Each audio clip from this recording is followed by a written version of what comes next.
if I bleed tonight, if I am sad tonight, I don't have a job to find. And if I work tonight, if I'm so tired tonight, I'll fall asleep when I'm home, when I'm home.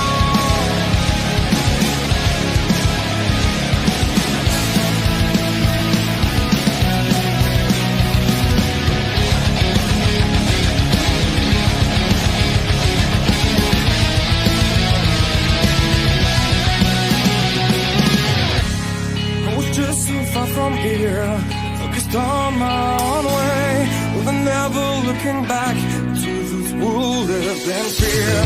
There was nothing I could do, there was nothing you said that could make me realize how much lucky I was. Just out of reach of the fire, was not aware of the nightmare, but when I stopped to see through sight, begging for help, begging for hope, just need to open my eyes now, to try to change them to sunshine, to be someone among others. I can try.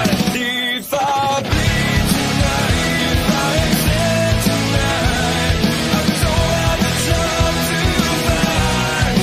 If I work tonight, if I'm so tired tonight, I'm falling asleep when I'm home, when I'm home. No way to go, no one that can see through that side of the light. I can see my life is crap, I have to see them too. I just live into my world, far from the pain, the feel. Just out of reach of desire, was not aware of the start of hell, but when I stop to see through sight, begging for help, begging for hope, just need to open my eyes now, to try to change them to sunshine, to be someone among us. Ladies and gentlemen, boys and girls, children of all ages, the Turnbuckle Affiliation Program proudly brings to you the Locker Room Breakdown. I am OMD. I am joined tonight by a good friend of mine, member of the Raw Patrol, and the host of the Chris Parrish podcast, the one, the only Chris Parrish. How we doing, my friend?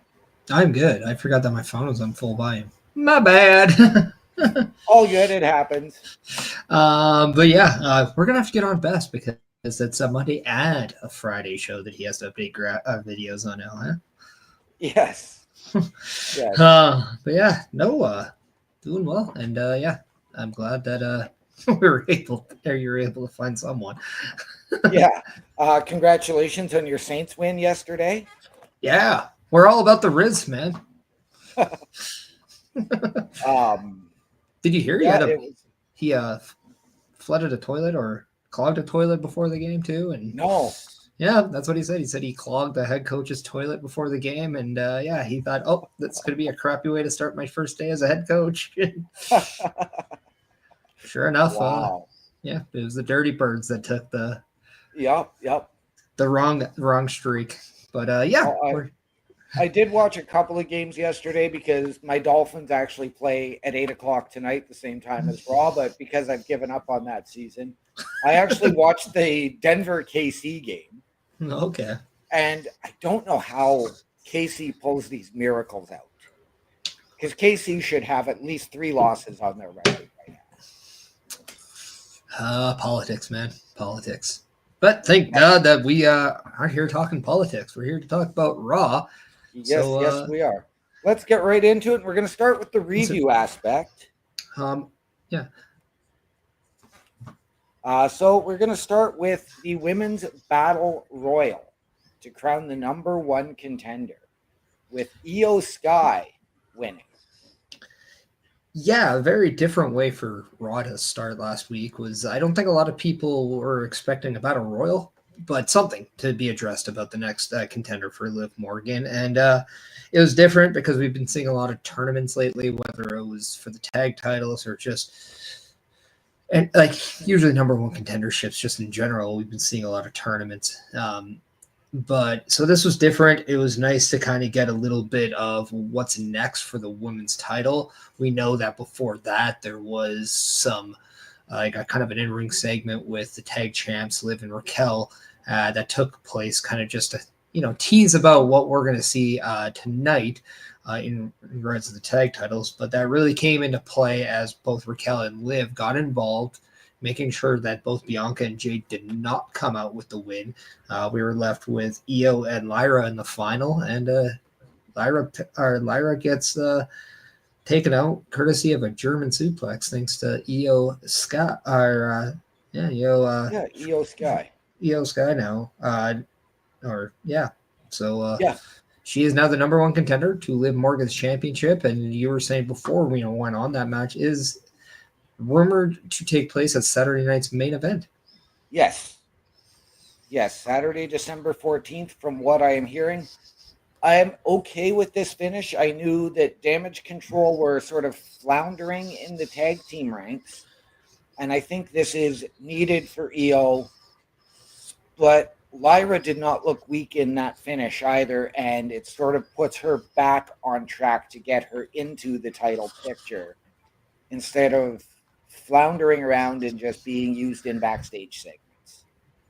Yeah, and that's exactly what she's been doing. She was more captaining a team to kind of go against Sonya and Zoe and Shayna, and it was kind of one of those things where you're kind of wondering, okay, like what we want to see something more, right? And I think this Battle Royal kind of gave us that something more. It was more of a, hey, this is, remember Lyra, the one that shocked everybody and opened your eyes during the Queen of the Ring tournament, and somebody who really helped made Nia look like the queen that she now is over on SmackDown.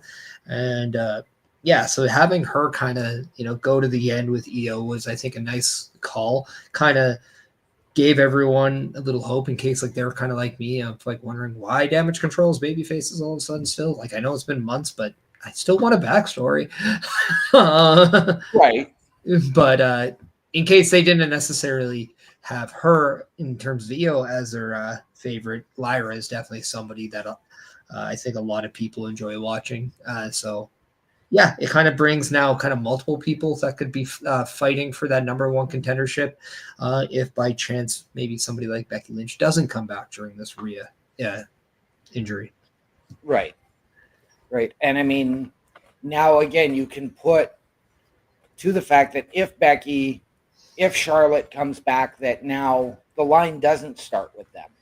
Even Rhea is going to have to work her way back up from this injury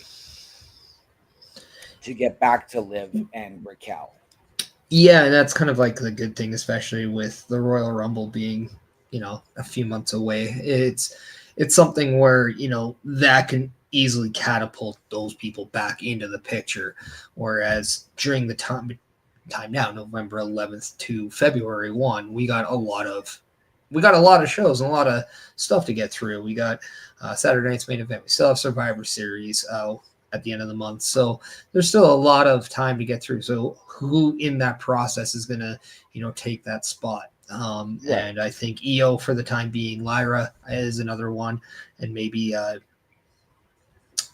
maybe we get somebody else stepping up. Who knows? But all we do know is that right now we're looking at Io Sky versus Liv Morgan for that women's championship, and maybe we can see somebody like a Kairi Sane be someone who can try to be that defender off of Raquel in that championship match. Right now, could we also potentially see a Dakota Kai come back and see Dakota and Kairi jump into that tag team title picture?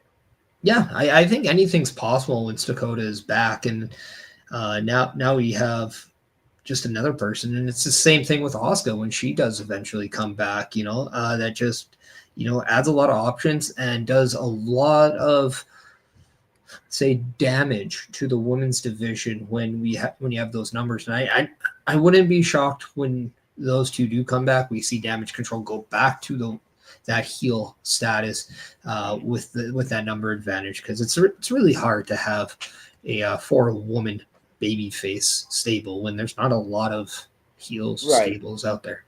Now, again, you talked about Asuka coming back as well, and yes, we know that she is out injured.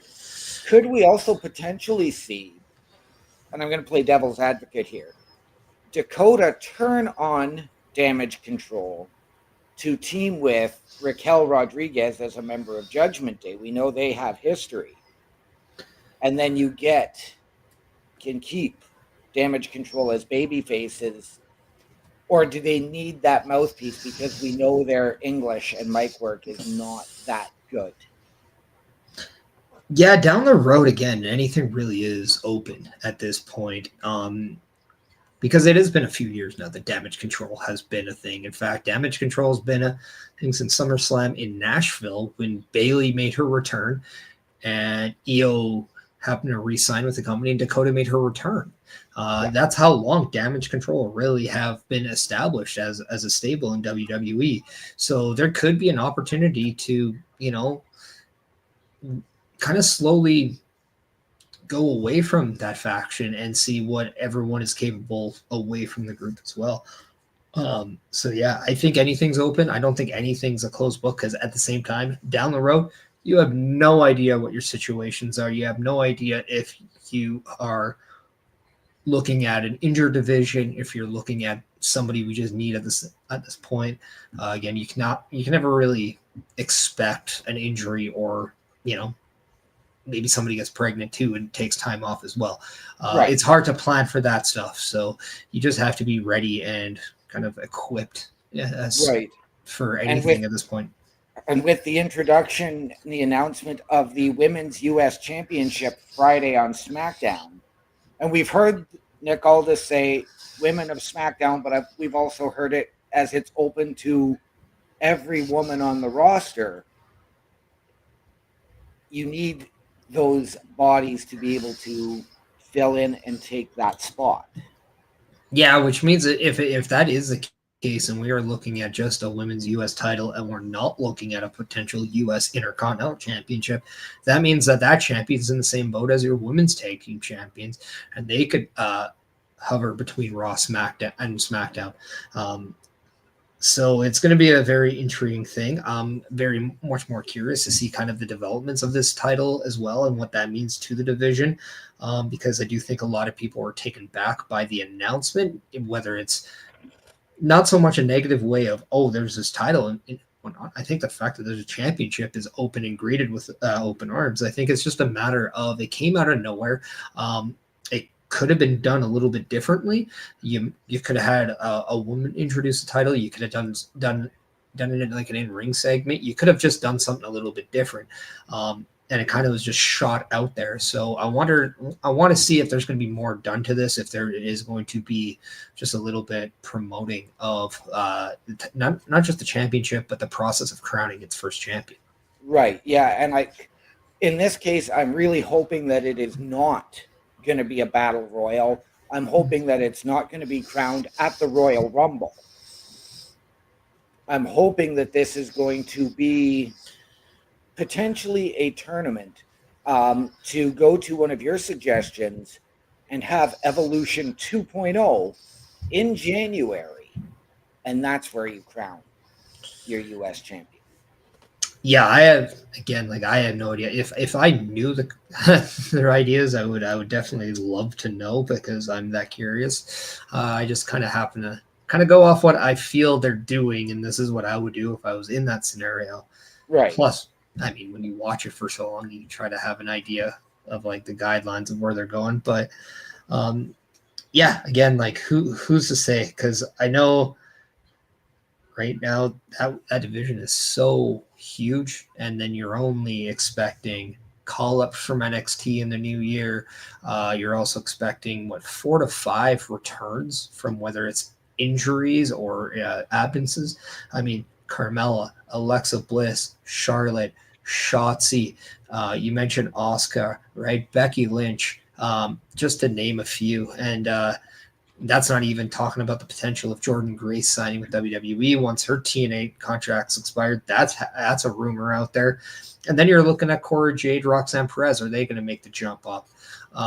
So that's almost another 10 women to your roster that, right, including what you already have. So it's going to be heavy. It's going to be busy. And thank God Raw and SmackDown in 2025 are extending to 3 hours because they're going to need the time to get those bodies on screen and get these stories told.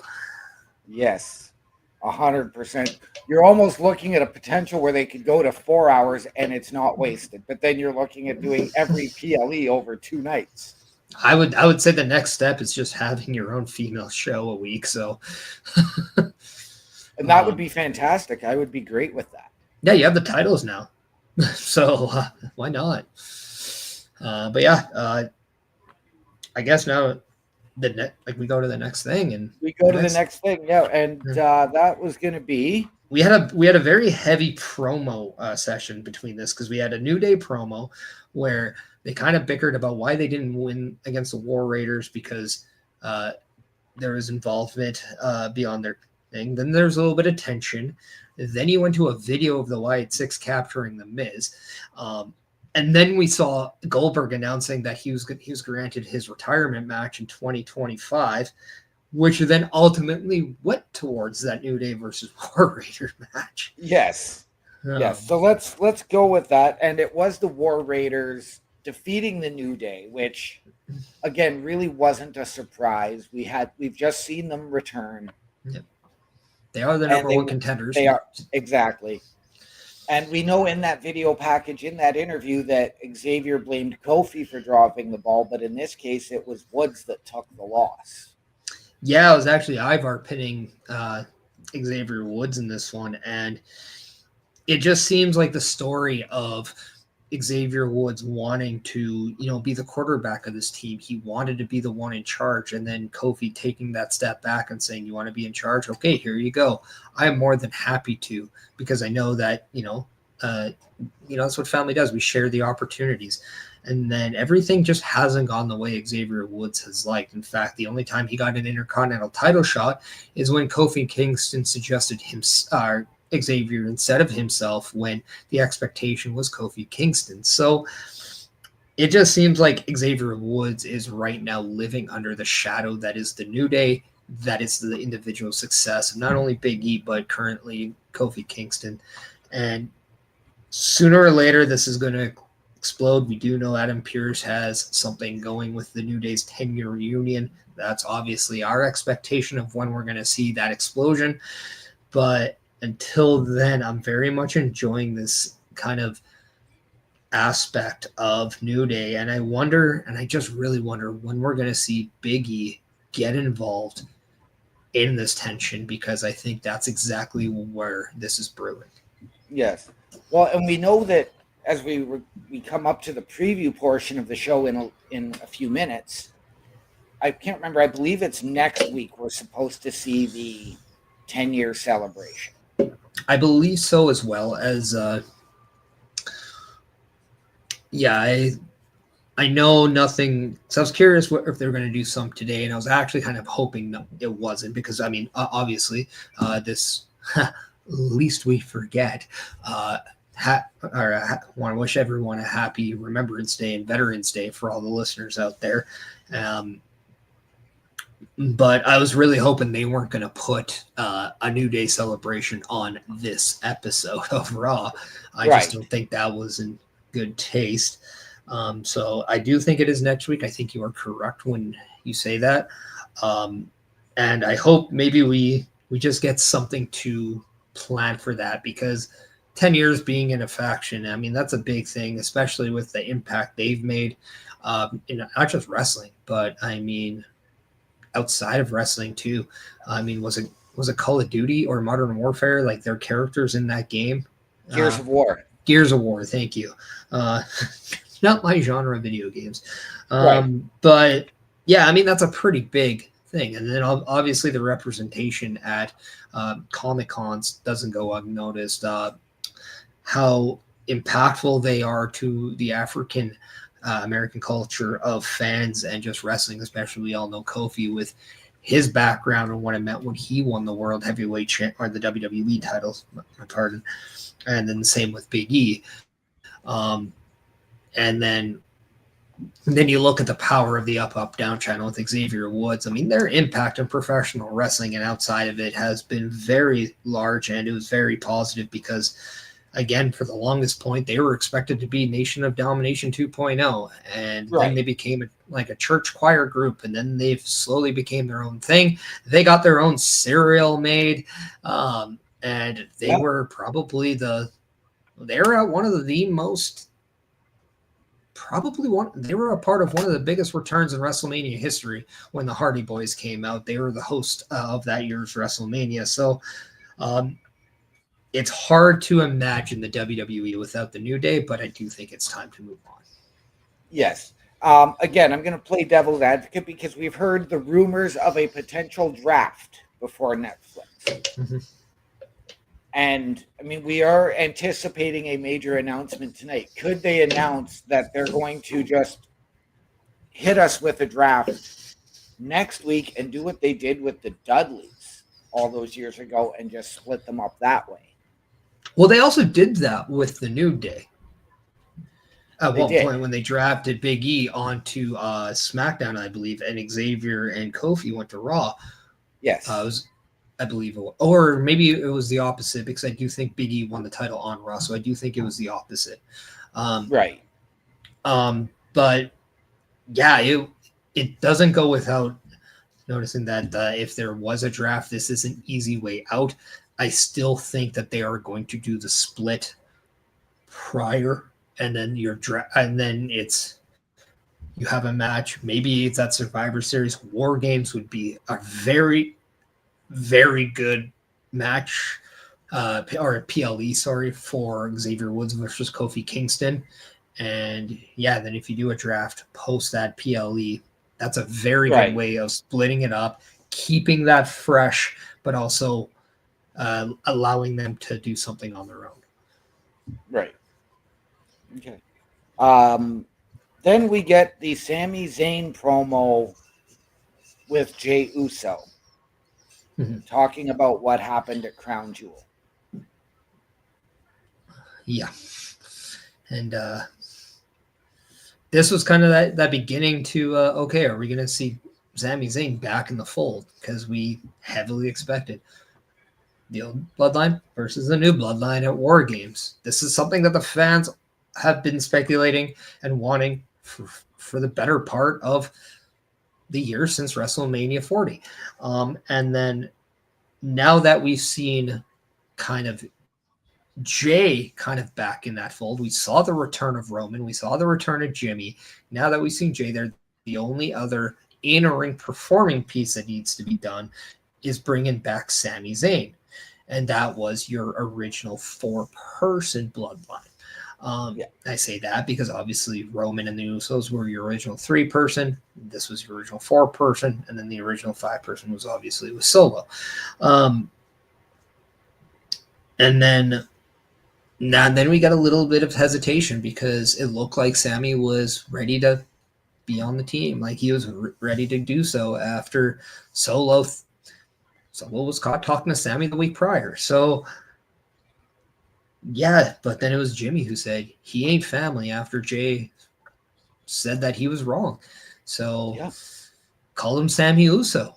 And then we see a little bit of disagreement with Jimmy and Jay again, just in regards about Sami, which is really ironic given the fact that it was Jimmy who wanted Sami in there in the first place, and it was Jay who was against it, and now the rules have been reversed. So, very intriguing stuff, if you ask me. What did you think about the segment? I absolutely loved the segment. Sami was great, and then even him just walking away and saying, no bad blood. Like, he didn't blame Jimmy for his exodus from the bloodline. He didn't blame Jay. He just sort of, okay, I'm going to take my leave. And that's when Jay said, I was wrong. Just because he ain't blood doesn't mean he ain't family. Yeah. And we saw, of course, the culmination of that to open and then close SmackDown on Friday. Yeah, and the one thing that we didn't address was that Jay did invite Sami to SmackDown, which was kind of funny to see a Raw guy invite another Raw guy to a different show. But, here here we stand, and this is what we saw at hand, and of course we saw what we all saw on SmackDown with, those four, including Roman Reigns, standing tall and then putting up the ones in unification. So this Raw is now really going to be, the fallout of that. Right. what more do we get? Because we can assume that we could get the next step, but again, you said in a few minutes we'll get there because we still have one more match to get through. We do. Now, could we? And I know we don't have a whole lot to preview tonight, but could we see a segment? Not necessarily. Well, yes, involving Jay and Sammy. I'm not expecting Jimmy. I'm not expecting Roman on Raw. Could we see them potentially facing off in a tag match against somebody tonight? To start maybe seeing that cohesiveness. Perhaps, because we do know now that the reason why Sammy is okay with doing all this is for the fact that he's doing it for Jay. And that was always his big reason. In fact, he was torn with saying no because he knew that it wasn't what Jay wanted. He wanted Sammy involved, and he thought he was letting him down and by saying no, but he just had to go that way at points. And then, it's very... See, and here's the messed up thing. The Usos are one of the most decorated champions of all time in WWE, even in pro wrestling. Yet it feels like we need to see them in the tag team match to get on the same page again because it's been longer. We don't really think that Jimmy and Sammy have issues. It's the other ones, right? So, But you're also not wrong because we don't see Sammy and Jay in a lot of tag matches, and it very well could go that route. And maybe we see a match against the Creed because I can see them being a team there, but who knows? Okay. Who knows? Maybe it's even the New Day because we did see the four of those people in the segment last week as well. I was going to say we could potentially see Jimmy. And, I mean, as much as I don't want to see that match, could we get the Usos versus the New Day tonight? Well, I was thinking in Jay and Sammy versus the New Day. And then it's one of those where you have everyone who, is supposedly good with each other. Maybe you have Jay Uso getting the best of Xavier Woods. Maybe we see a little bit of a misfunction between New Day there, and then that's kind of where we see something of volume, and maybe we see Xavier Woods put out a little bit of a spaz. But this would be an interesting way of this is how you could bring in Big E to kind of like play that Randy Orton thing between Kevin and Cody a few weeks back. Right. So we actually do have two more matches to get to. We have, first off, Dragon Lee and Chad Gable. In a match that tore the house down last week. Oh, yeah. And it's another match that I wouldn't even be surprised if we got a rematch of this because that match was tickled with interference with everyone from the Chad Gable's group and as well as Ivy Nile getting involved. And then we saw Zelina Vega getting involved. And then we ended up seeing Rey Mysterio get involved. And that ended up saving the day for Dragon Lee. Yeah. Who got the win against Chad Gable. So I don't think Chad Gable, I don't see the American Made being finished with LWO by any means. No. So maybe we get Rey Mysterio versus Chad Gable, or maybe we get Dragon Lee versus someone else. But I do think we see something along these lines with this group. I'm thinking tonight we are potentially going to get a mixed tag match. And you've got to remember, I mean, you've still got, going back to the Battle Royal last week, you had Ivy Nile who eliminated Maxine Dupree. Or was that vice versa? Was it Maxine that eliminated Ivy? I also don't remember. This is where where is Bobby Stats? He would know. Or even Commander Data. Where the hell is that guy? Right. So you've got that potential factor in, even though we know that American Made and Alpha Academy have wrapped up their program. But I'm thinking we're going to probably see Dragon Lee and Zelina Vega versus Ivy Nile and Chad Gable. Yeah, and that's something. Say his name and he appears. I'm here, but eating. Still doesn't answer the question. But, right. Hopefully, you don't choke after laughing on that. But yeah, so again, I think without anything being advertised or anything said, I think it's hard to really like. I mean, it's easy to speculate. It's just hard to really nail anything down. But yeah, I mean, a Chad Gable, Ivy Nile versus Ray and Zelina or Dragon and Zelina, I can definitely see that. Or even perhaps Creed Brothers versus Ray and Dragon Lee, and then we see maybe Chad Gable get one up on, say, Ray, cost Ray the win, and then that could set up that match next week. And again, this is something where I think they really need to find a way to incorporate Cruz del Toro and Joaquin Wilde into this. I know they're potentially injured. One of them is. I think Cruz del Toro is currently hurt, but Joaquin Wilde, I think, is okay. But they need to find a way because they've sort of become afterthoughts in the LWO. It's now been about Ray, Dragon, and Zelina.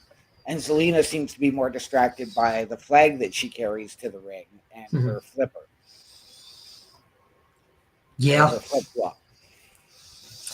Yeah. I mean, yeah, I don't know. So again, that's why it's so hard. I think that's why it's easy to see more of the men kind of do a lot of this stuff, because right now I don't know if there really is much payoff between Ivy Nile or Zelina Vega, and then you add like the Maxine, like if she's even still kind of like involved in this. Are we going to get a weird triple threat tag match between the Creeds versus Akira Tozawa, Otis, and Dragon Lee and Ray? I have no idea. Right. Like this is kind of a weird feud love triangle that I don't want. Right. I'm with you there. I am with you there. And on to our main event last week, a fatal four-way number one contenders match. Damian Priest, Dominic Mysterio, Sheamus, and Seth Rollins.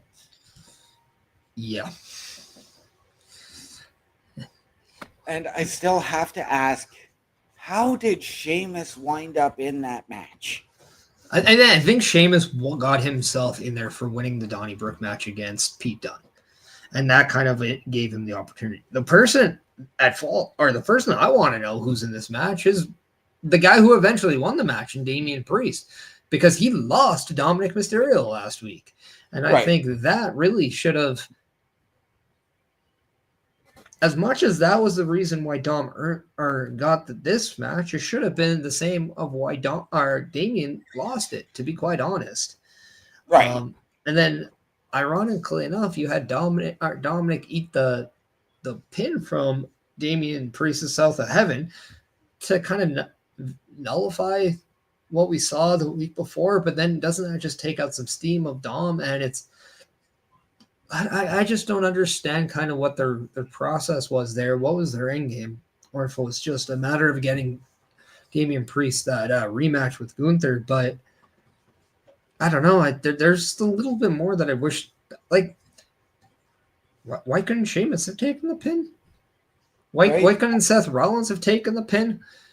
I mean, we saw Bronson Reed come in here. Wouldn't that be the perfect reason for Seth to get upset? Because he flat out would have lost a chance at being champion, not just being taken out of the match. Like, what?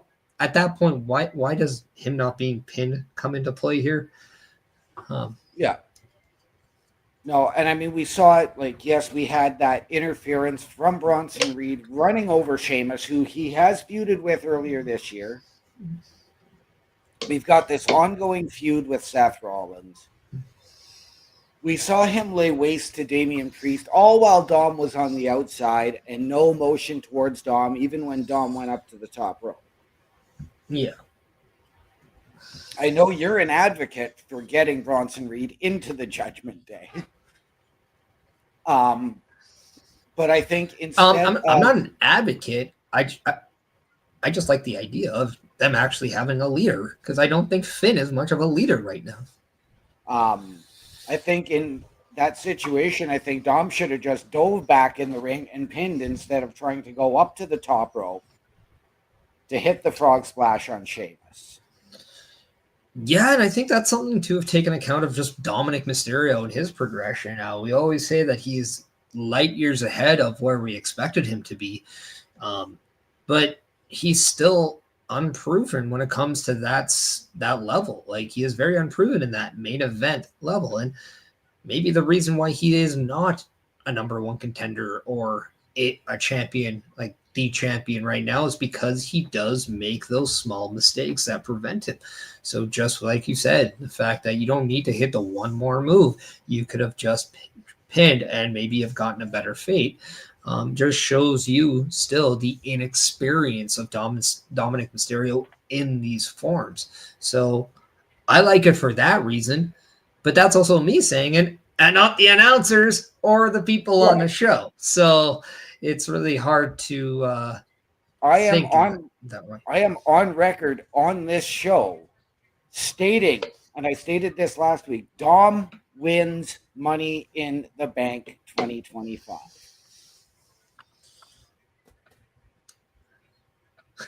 There's part of me that wants him to win King of the Ring more, but I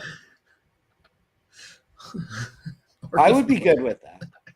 Dom winning an Elimination Chamber would be funny too, but it will not happen. Well, I am signed up for the pre-sale for Elimination Chamber because we do know that it was broken on Friday. Elimination Chamber in Toronto, Saturday, March 1st. Okay, but why do I have to March 1st? Can I just go to the show instead? Sure. But hey, I'm saying if I don't get on the mail, or if I don't get on the press release for the Rumble, I'm open to their chamber too. Which is just funny, because even though I live in the same country to where it's held, it might not be more, or it might be more expensive. Right? Thanks, Canada. I actually had a guy in a Facebook group I'm in said he had, 4 tickets for Survivor Series and won 4 more, so he was giving them away. Man, the tickets to Survivor Series are insane. Yeah. Absolutely insane. I mean, they're higher than the people that go to the show. Right? And a good evening to our friend and the right hand of this show, the Bulkster. Oh, brother. Thanks for the comment, brother. Good to see you, my friend. Thank you for jumping in, as always. Thank you for all you do behind the scenes for us here at the Locker Room Breakdown, Bulkster. We hope you're enjoying your time back home. I know it's never easy when you're a week out removed from vacation. Yeah. And since we have 20 minutes to 20 minutes to preview a show that only has one scheduled match right now, do you want to play the calendar right now? Let's do it. All right. This is what you can see this week in Turnbuckle Talk in the studios. That's a show. Just watch the video. Turnbuckle Studios and the Turnbuckle Affiliation Program bring you the week of streams. All times are in Eastern Time. Monday nights you get the Locker Room Breakdown at 7 p.m., followed by the Raw Patrol at 8 p.m. Tuesday brings you the flagship show, Turnbuckle Talk, at 8:05 p.m. Wednesday we play games with the PlayStation Showcase at 8 p.m. Thursday we get a variety stream with the Boar's Nest at 8 p.m. Friday we game again with Unleashed, the Jessica Wilde story at 7 p.m. Following the game, join us for the SmackDown Security Detail at 8 p.m. The weekend brings you Saturday Night Gaming at 8 p.m. On Sunday be sure to catch the Chris Parrish podcast at 12:15 p.m. Be part of the shows and join the chat every day. Thank you for that, Mr. Parrish. Yes, we only have a couple of things here to preview for tonight because we've had to open up some speculation. So we know confirmed we are getting Jade Cargill and Bianca Belair versus Liv Morgan and Raquel Rodriguez. Yeah, and this match has a lot of people are wondering kind of why we're seeing the women's champion in a tag team match, and it's funny because you're seeing the same thing kind of on SmackDown with Nia and Tiffany Stratton also kind of around that. And I honestly think this is kind of, we're in the midst of trying to find out who our women's War Games match is going to be. And I do think we're going to see Jade Cargill and Bianca Belair, who I hear Naomi has been invited to Raw by the champs to be in their corner. So I think we're going to see Naomi, either it's going to be on this one, because again, Raw, there's going to be a double taped episode of Raw. So next week's Raw is going to be taped. It's either this week, next week, we'll see possibly Naomi involved. But now what we're going to see, though, I think we're going to see Bianca, Jade, and Naomi in some way, shape, or form have something to do with Liv and Raquel. And then I think we're going to see a couple other people like Tiffany Stratton and Nia Jax get involved. And then you have 4, you have 3. You ask me who I think the other 2 are going to be. I think Bayley's going to be one.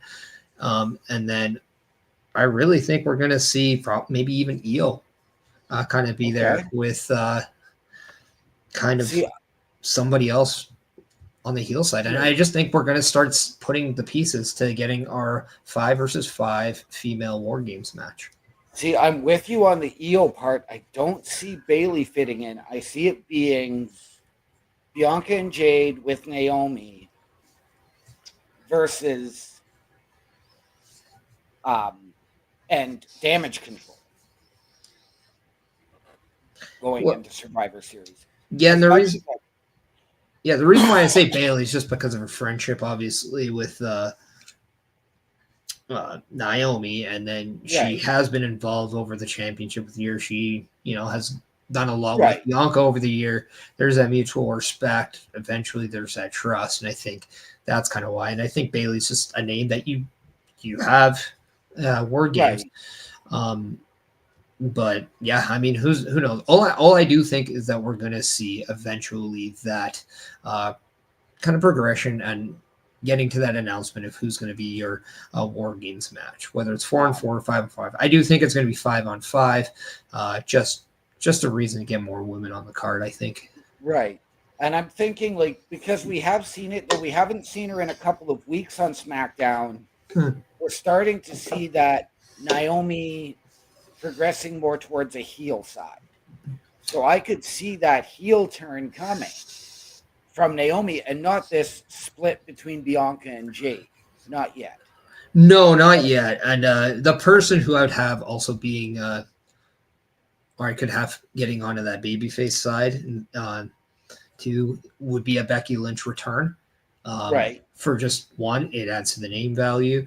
But also for a lot of people, Becky Lynch did get her start kind of in the Vancouver, British Columbia area with All-Star Wrestling. And there's another one that I can't remember the name to of right now, but ECCW was the initials. So I could see that potentially being something. But yeah, I mean, we all know that Naomi is taking on Nia Jax on SmackDown for that title this week. So I think we're going to see a little bit more seeds kind of being planted throughout the week. This is where, again, I'm going to play devil's advocate. So I'm going to put Bayley into that spot, and maybe we start to see that reunion of Damage Control. If you put Bayley onto Bianca and Jade's team with Io and Kyrie, we know that there's still going to be the tension, and I don't think we need quite as emotional a moment as we got a couple of years ago with Charlotte and Becky inside War Games, but you're going to get that moment. Yeah, and I just don't want it. Again, I don't even know why I'm supposed to cheer for Damage Control, let alone why I'm being forced to watch them and Bayley be friends again. Elite Championship or Canadian Championship Wrestling, yeah. Yeah. Anyway, I think, what was it, like 7 months ago they were hating each other. Now all of a sudden they're like fighting with each other at war games. It's like, Yeah. I don't want the same story on the No. men's and the women's, and and this one's like not even told as not even nearly as much And as the other one. So like, you know what? And I get exactly where you're coming from, because I said we need to actually keep damage control out of war games this year. It's the same thing where, everybody was speculating, oh, Cody in war games. No, you've got to keep him away, keep him separate from the match his father created. well, and this is why maybe before Survivor Series we see somebody take the titles off Jade and Bianca, and the maybe damage control can be in a tag title match. And like, to me, that'd be a great way of like Piper and Chelsea winning the tag titles, and then damage control challenges them for Survivor Series or something. And then we can get 2 separate matches. You're involving both women individual champions.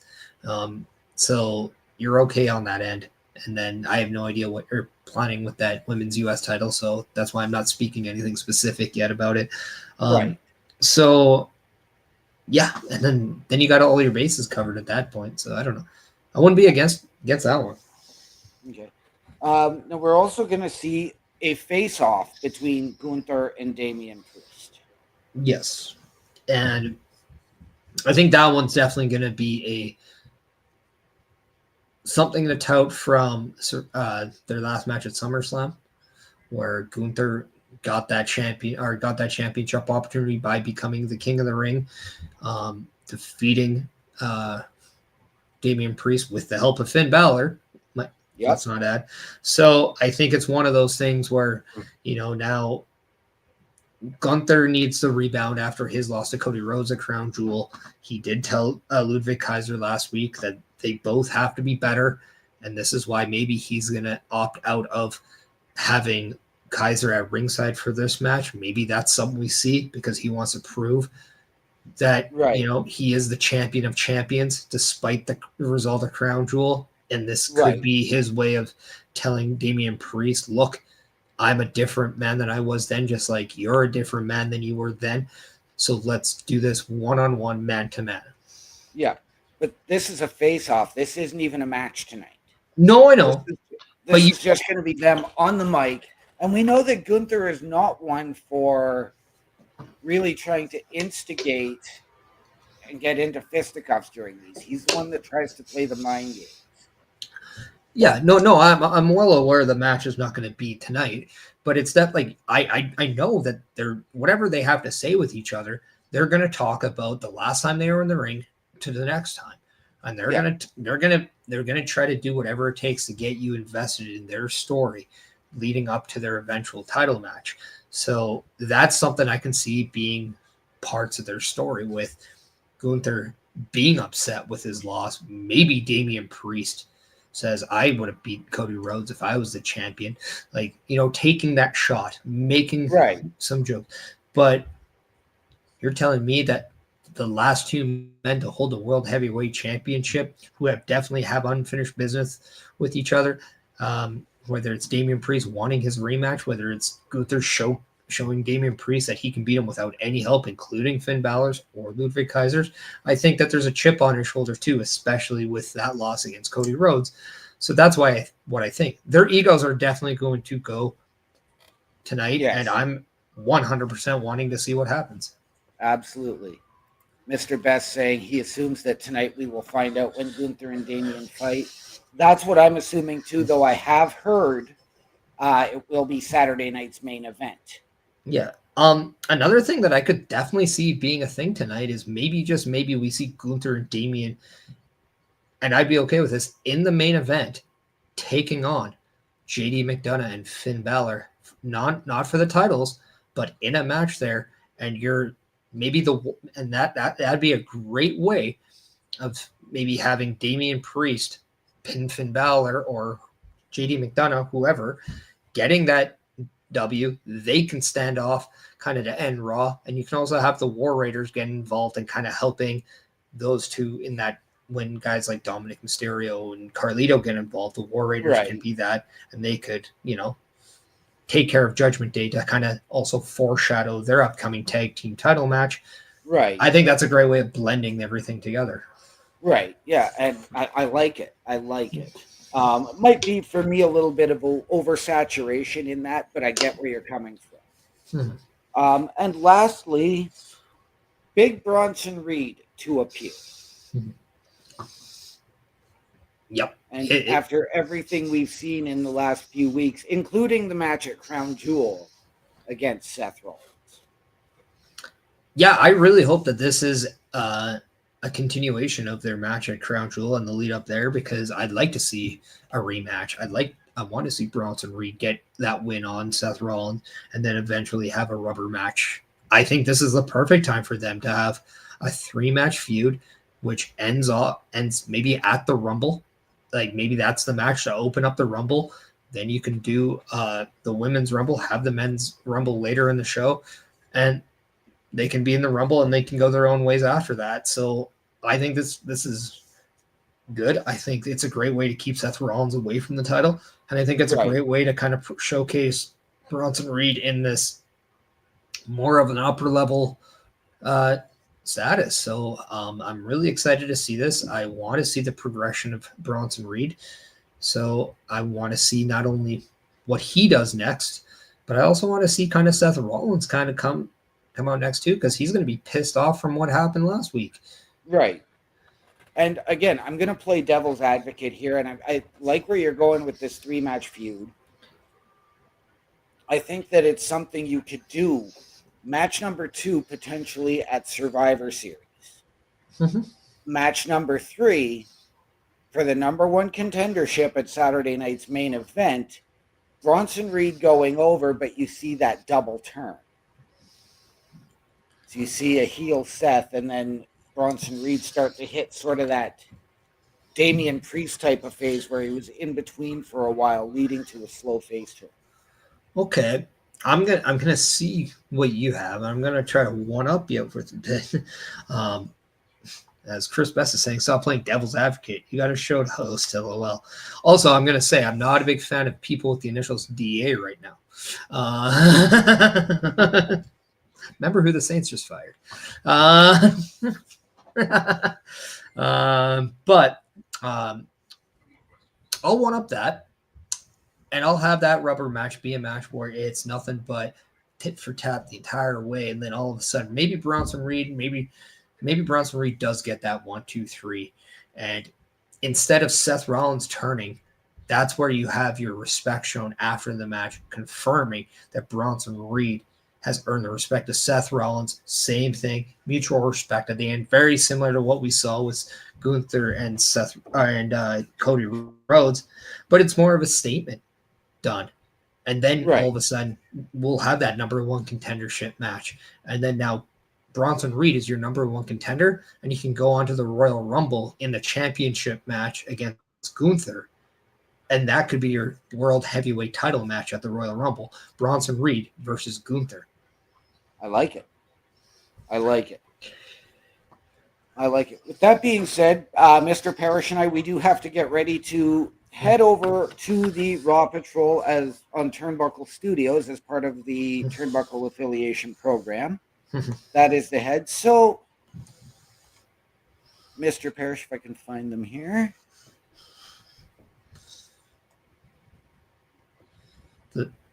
I don't have it over here. Oh, there it is. Hit him with your socials.